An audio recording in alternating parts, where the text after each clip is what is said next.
Moi, j'aurais pas dû être manadier, déjà. Mon père non plus n'aurait pas dû être manadier, mais par contre, c'est ancré dans dans la génétique. Je ne me voyais absolument pas du tout manadier, mon père non plus, il aurait dû être photographe.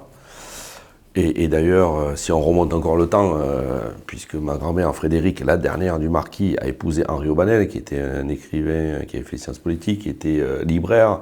D'ailleurs, le marquis ne voulait pas transmettre son métier à Henri Aubanel. Et en fait, il a transmis sa résilience, en fait. Et le fait de pas vouloir transmettre son métier sans le faire exprès, je pense comme moi d'ailleurs, hein, on n'a pas été baigné dans les taureaux, mais par contre, on y est allé de notre propre initiative.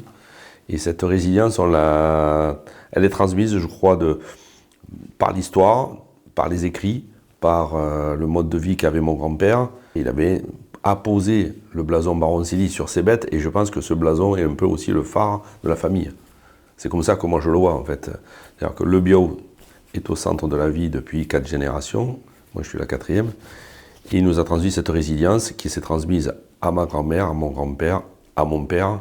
Et nous, pareil, j'ai vu mon père souffrir, il a souffert, il a construit un domaine alors qu'il était voué à la photographie. Et il nous a transmis à nous cette valeur de résilience qu'on retrouve au travers des blasons. Les blasons sont pour nous un signe indélébile. C'est comme si on était marqué à feu. C'est ancré. Les couleurs, la devise et toute l'histoire, c'est ancré dans notre génétique.